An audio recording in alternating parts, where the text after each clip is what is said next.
Man asks for 42 buses, years later cops are called. It's the stuff of nightmares. A room of ancient dentistry equipment ready to be used on the first brave soul who'd ever be willing to lie in that old upright wooden chair. Everything he collected, he believed was indestructible. But why? What has he been building all these years? Kansas-born 83-year-old Bruce Beach lived in America before moving to his current residence in Horning Mills, Canada in 1970. He moved because he found something America couldn't give him.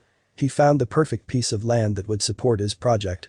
A project he felt compelled to create, driven by a sense of purpose, but also a sense of fear. Bruce spent his younger years in some of the worst times in American history. Between the Vietnam War and the Cold War, Bruce couldn't help but feel the desperate effects of war. Fed up of feeling unsafe, he decided to take his family and cross the border to Canada, to what he thought was one of the safest places in the world. It was 1980 when Bruce first got working on his remarkable project. For the next 3 years, Bruce collected 42 old retired school buses and got them delivered to his property. He spent $300 for each, but convinced himself it was worth the financial burden. Once he had the buses he needed, neighbors wondered what on earth he would do with them and why. Bruce wanted the buses because he believed their reinforced steel roofs made them indestructible. With this in mind, he thought his next move was a no-brainer. Bruce wanted to make the buses even more indestructible. So he employed a small team of local engineers to help him place the 42 buses 14 feet underground. Yes, 14 feet underground. Unsure of what the engineers got themselves into, they agreed to go along with Bruce's plan. However, little did they know they were becoming complicit to something illegal. It was after the government noticed a satellite image of an odd formation on Bruce's land that they called over to check out the scene. What they found completely shocked them. They ordered Bruce to shut down his operation, but Bruce refused.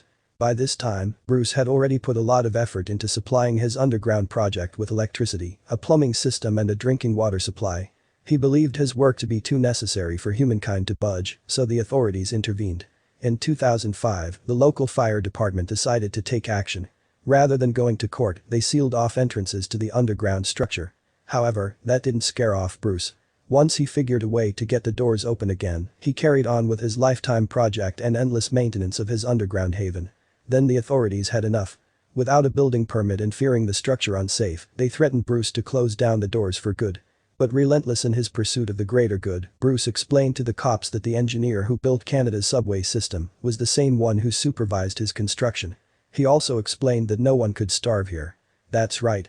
Over the years, Bruce had amassed a ton of canned food.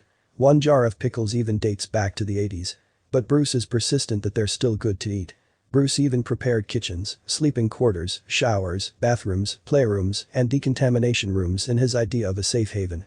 But that's not even the most interesting part. Perhaps the most eerie room prepared is the baby's room. Housing old baby strollers in a dark, apocalyptic underground room, that's the stuff of nightmares. Bruce wanted the buses because he believed their reinforced steel roofs made them indestructible. He prepared a time capsule 14 feet underground. But why? What has he been building all these years? Bruce has built his very own nuclear bunker, aka ARC-2. Bruce first became concerned about nuclear war when he worked as a radio control tower operator in the US Air Force. Ever since then, he's been planning and working tirelessly to create a shelter big enough for 500 people to survive a nuclear attack. While the rest of us worry about the coronavirus, it's nice to know that someone out there is worrying about other things, like nuclear war. Bruce believes that nuclear war isn't a question of if but when. And is convinced that a chain of events will result in Pakistan nuking India. But that's not all. Bruce has also prepared for the future. He believes a nuclear war wouldn't only provide a disaster, but also an opportunity to create a better world. His newspaper, headlined Reconstruction of Society After Nuclear War, describes the process of rehabilitation that he hopes will give way and educate a new type of humanity. Although Bruce has his fair share of detractors, including the cops, he also has his fair share of supporters who genuinely thank him for all he's done. Whatever the stance, one thing's for sure, Bruce has put in a lot of single-handed effort, labor and care to this creation over the last 40 years, and it's quite outstanding. What's more, is that he does it for a better world.